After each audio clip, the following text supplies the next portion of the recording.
The reality of the matter is, as has previously been made the point, that Africa really consists of three trading pacts or blocks. You have the ECOWAS on the west side of Africa, which has about 30% of Africa's population, 300 million people. You have the East Africa Community, which is where 130 million people, or 14% of the continent's market, reside in. And then you have the SADC, or the southern part of Africa, where we have the balance of the people and the purchasing power residing. The reality of the matter is that Africa now deserves to be taken very seriously when it comes to the size of the market. It also stands to reason that pure economic principles dictate that you've probably already made the most amount of money per person or per unit in that first billion customers that you were looking after. Those were the easy customers, the guys that loved your product, and you could essentially make as much money as you can, and you would have the fastest growing economy. And in all three of the instances that we've identified, they're not the same. So in the southern part of Africa, you have South Africa, which is the powerhouse, but Angola, which is the fastest growing economy.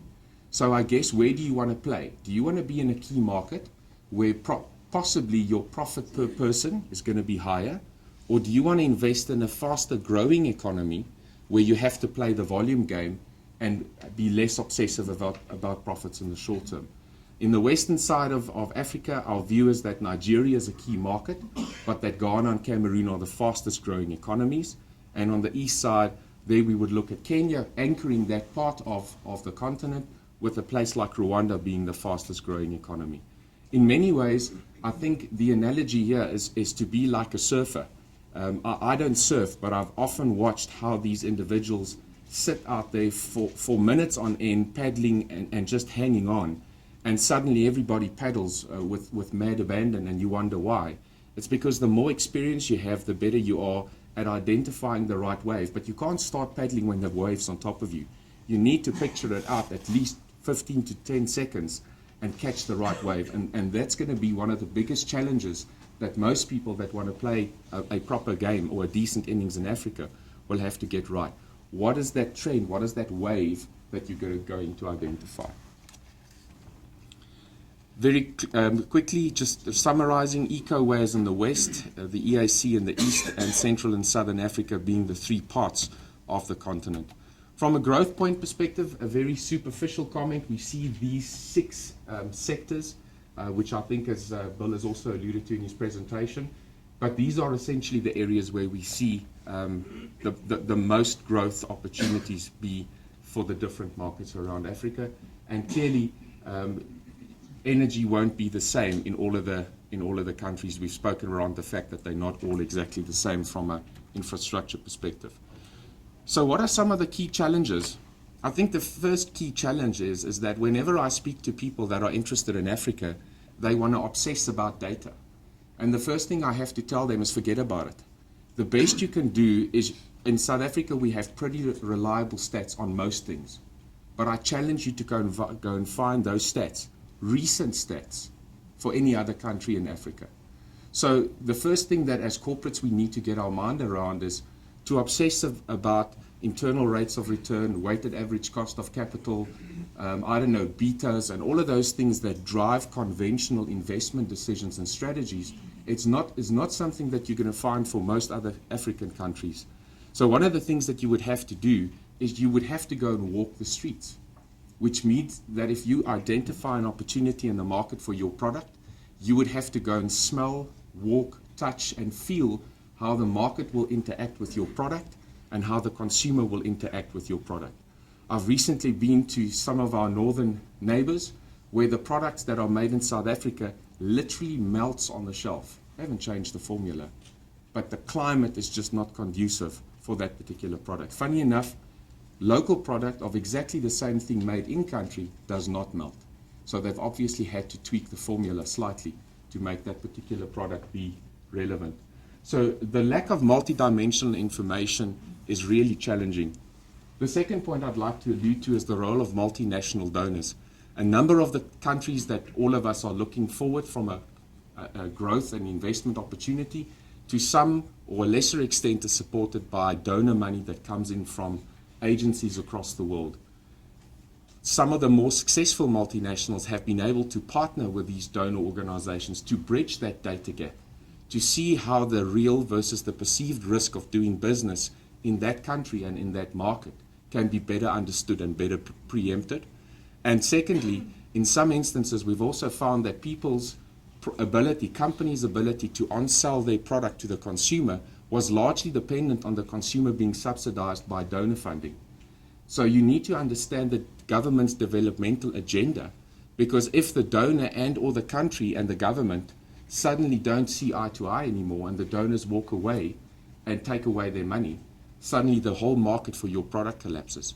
So there's a real need for one to have a much better appreciation of the significance and the positioning of these donor organizations in some of the countries where you would like to do business. Again, wanting to just touch on a number of critical success factors. I think the notion of doing business the developed world way has largely been done. They've been done in the key markets. They've been done in the big urban cities of those key markets. On one of my visits recently, I walked into a shop which I tell you looked no different from one of the top of the range spa stores around the corner from where I stay. They look no different. And those were the easy markets. Those individuals in those markets aspire to buy the same kind of goods and services you and I do, and they require absolute minimum modification of those products to work. But a number of product modifications need to be considered. Firstly, people typically can't spend more than just their daily wage. So a pay-as-you-go model is something that you need to think about. Do you have one product that could serve multiple purposes or multiple people, such as a community? Can you, instead of selling your product, rent your product? So those would be interesting analogies which have been hugely successful to be used in the satellite TV, mobile banking, and telecommunications and mobile TV, satellite TV. Those were the concepts that had made those business models disproportionately more successful across Africa. Some of the product attributes. So yeah, we have to resist the temptation to continuously replace and upgrade the replacement cycle by adding bells and whistles that nobody wants. What we need to focus on is things such as durability, affordability. It must be great at its core functionality. If you want to push a cell phone into Africa, don't try and launch the iPhone, however funky it may be. Look for a feature phone with long battery life, 4 or 5 days, with a decent signal that can send text messages. It does what it does particularly well, but the bells and whistles is not part of what has largely been successful on the continent thus far.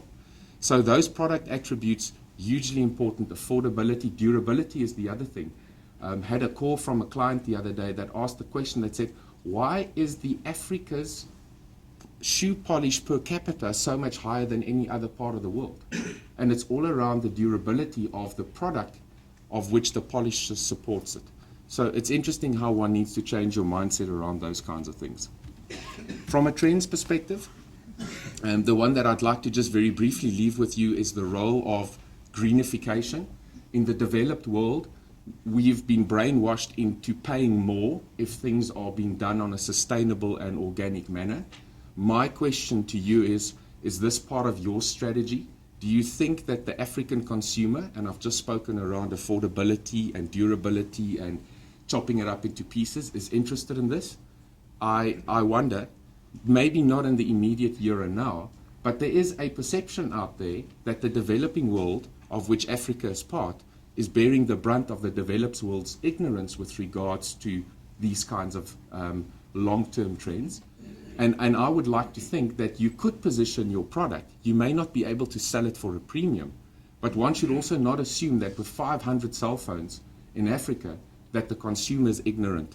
The speed of information and knowledge is not what it used to be. And you can't count on people to be ignorant of these kinds of things when they see it happening on a daily basis in their communities. The last point is around humility. I think as African companies in Africa, we need to be humble. And I'm reminded of my son yesterday having the ability to wear civvies to school. I thought I'd do him a favor, and I took out what I thought would make him look rather presentable, and he's only 10 years old, and leave it on his bed. Pardon the cliche, but it was the third or the fourth set of clothes, and he still wasn't happy with exactly the image that he saw in the mirror. So I know my son for 10 years. I live with him on a daily basis. And if I can't get that simple thing right, how do we believe we can box the African consumer into one box or two boxes? Hugely different markets. Walk the street and invest the energy to really get your key market to know. And I thought this was particularly apt. We know all about how Africans die, but we know very little about how Africans live. So thank you very much for the opportunity, and I look forward to your questions in a few minutes' time.